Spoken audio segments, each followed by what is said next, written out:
Esta noche estamos con Raúl Contreras Álvarez, uno de los escritores jocotepenses más reconocidos. En el 2011, fue becado por el Consejo Estatal para la Cultura y las Artes para publicar su primer novela. A pesar de ser este el primer ejercicio formal de publicación, es un autor que tiene muchos años escribiendo, que se ha entregado de forma seria y profesional al ejercicio de las letras y que hoy nos honra con su presencia en Meretrices. Raúl, antes de comenzar con las preguntas importantes que giran en torno a la novela El Arcano, me gustaría que, tomando esta novela como un parteaguas, comencemos con el pasado. La pregunta a lo mejor es obvia, pero es necesaria. ¿Por qué escribir? El primer contacto que tengo con la creación es un momento que lo recuerdo como si fuera ayer. El lugar existe todavía en la casa. Tendría 8 años cuando en la escuela primaria en la que estaba, en el colegio Jocotepec, hubo un concurso de cuentos. Esa noche decidí que iba a escribir un cuento y lo hice en un sillón afelpado de color gris,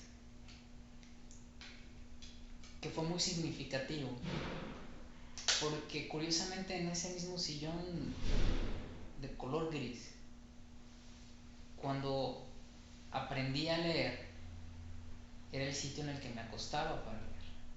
Y fue en el mismo lugar en el que por primera vez escribí un cuento. En la casa todavía existe, en la casa de mis papás. Y de vez en cuando voy y me siento y recuerdo las cosas de cómo iniciaron. ¿Recuerdas de qué trataba ese cuento? Sí, hablaba sobre esta cuestión absurda de que todas las personas deseaban tener un diamante, ¿no? Y había un carbón, un pedazo de carbón. Y por el hecho de ser un pedazo de carbón, solían hacerlo menos, discriminarlo. Pero un día ese pedazo de carbón se lo traga al avestruz, se le queda en el gogote, matan al avestruz, le abren el gogote y se dan cuenta de que en ese proceso se había transformado en un diamante, ¿no? O sea, todos éramos iguales al final de cuentas, unos más oscuros y otros más relucientes. Claro. ¿Qué edad tenías aproximadamente? Yo recuerdo de haber tenido 7 u 8 años. ¿Ya leías en aquel entonces? Sí, ya leía bastante. Para mí la lectura fue mi primer gran amigo, porque siempre fue muy solitario. A pesar de que convivo con muchas personas desde antes y hoy más, siempre he estado como en ese apartado de la soledad. Y comencé leyendo, curiosamente, la Enciclopedia de México de Vicente Riva Palacio, un regalo que me hizo mi papá. Porque en ese tiempo era importante tener enciclopedias, ¿no? No había internet. Entonces me regaló esa, me regaló la enciclopedia Cumbre y después me seguí leyendo Biografía del Poder de Enrique Krauss. De ahí mi afición por la historia de México principalmente.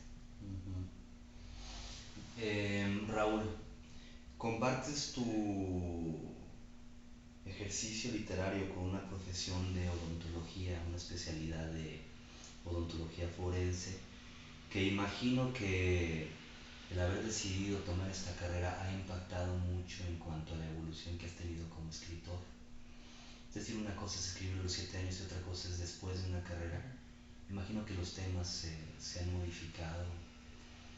Eh, ¿Cuál ha sido el impacto de tu profesión directamente en el ejercicio literario? En el ejercicio literario me lleva a escribir la novela negra. Soy odontólogo forense y yo no decidí escribir novela negra. La novela negra decidió que yo lo hiciera. Porque cuando te introduces a hacer algo nuevo, regularmente te vas allegando de los datos, estudias las historias, estudias las costumbres de los lugares. Pero cuando yo empecé a escribir novela negra fue algo que se fue dando natural. Yo no había leído absolutamente nada sobre la teoría de la novela policíaca y después de que escribo una primer novela de policíaca, curiosamente me doy cuenta que esos elementos se encontraban en mi novela. Por eso te digo que yo no decido escribir la novela negra decide escribirla. ¿Hace cuánto que la novela negra decidió que tú la escribieras? Cuando estaba en la maestría, precisamente, después de ver tanto muerto y asesinato y tantas historias que son siempre las reales, mejores que las inventadas, dije, me gustaría escribir eso. Entonces dije, voy a escribir sobre un detective. Y me aventé 2 años buscándole el nombre al detective. Sabino Scalar. ¿Cómo fue? ¿Cómo llegaste a ese nombre? Primero llegó el apellido, ¿no? Scalar, porque tiene que ver con esta cuestión de la medición. Tiene que ver con esa parte científica que el mismo personaje tiene. Pero durante mucho tiempo estuve dándole vueltas al nombre y no quedaba fulanito escalar, manganito escalar, hasta que Sabino, el nombre de Sabino es por un amigo mío que es criminólogo y criminalista y doctor en criminología y un excelente, es un personaje aparte que no tiene que ver mucho con el personaje que yo escribo, solo con el nombre, pero es Sabino porque es un árbol mexicano. Ese es el punto, es un árbol mexicano y me gustó el Sabino Scalar. Claro, es un vicio que ha sido pues realizado por un montón de escritores, ¿no? Recuerdo Dostoyevsky, recuerdo Juan Rulfo, recuerdo cuyos personajes de novelas el nombre y el apellido es comienzan con la misma letra. La misma letra. El impacto que le da en la sonoridad, ¿no?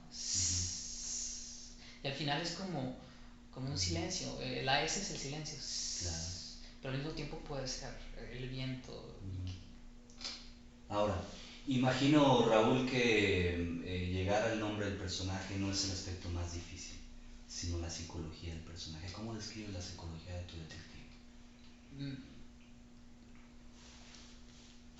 Hay dos escritores de novela negra que me parecen muy importantes en mi propia experiencia, porque fue a través de ellos que entiendo la psicología de mi personaje. Uno de ellos es Sherlock Holmes, clásico personaje de Sir Arthur Conan Doyle, aunque debo que decirte que para mí la mejor novela negra o fragmento, relato de policíaco, me gusta más Edgar Allan Poe. Fundamental.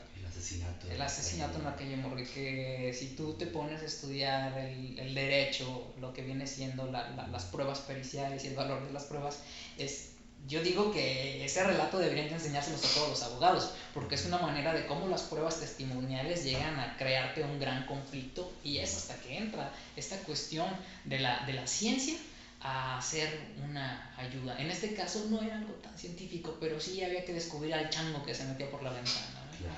Entonces, por un lado está Sherlock Holmes y por el otro lado está este personaje de Paco Taibudos, que es Velasco Arán, ¿no?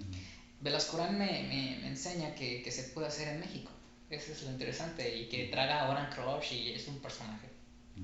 Es un personaje de primera, pero que tiene una vida de segunda, una vida oculta. Contextualizado. Entonces yo te puedo decir que mi personaje de alguna manera lo definí en un principio tan mamón como Sherlock Holmes, pero tan naco como Velasco Arán. Esa es la psicología del personaje. Claro. A tu corta edad, Raúl, ¿has podido llegar a una receta que funcione para escribir el género de la novela? No creo en las recetas. Creo que se debe que buscar primero tener un oficio. Y yo me encuentro en ese momento, en el de entender el oficio. Yo soy un aprendiz de escritor. Yo creo que nunca voy a decir que soy escritor. Me cuesta trabajo. Porque siempre estoy aprendiendo, ¿no? Siempre estoy entendiendo la conjugación de un verbo, la manera en que se colocan unas comillas, cómo te viene la historia. Entonces yo solamente voy aprendiendo. Creo que lo importante es ir formando el oficio, y el oficio se forma de a diario, ¿no? No hay de mañana, ni de pasado, ni de a ver si algún día se me antoja y voy a ver qué se me ocurre, no, es de diario. Meterte a tu máquina o a mano con lo que quieras escribir y pegarle un rato, pero diario. ¿Por qué no le comentas a nuestros lectores un poquito acerca de la temática del arcano? El arcano conjuga temas que desde chico me han llamado la atención. El gran tema del arcano es el nombre, ¿no? Que tiene la referencia a las cartas del tarot. Yo tuve una tía, alguna vez te lo comentaba, ella es fanática de esto, de la lectura de las cartas, y tenía su pirámide, colocaba la fruta, decía que no se podría. Y curiosamente las primeras librerías que yo comienzo a visitar no es Gonville ni ninguna de esas. Yo la primera librería que visito en mi vida es la librería Tao.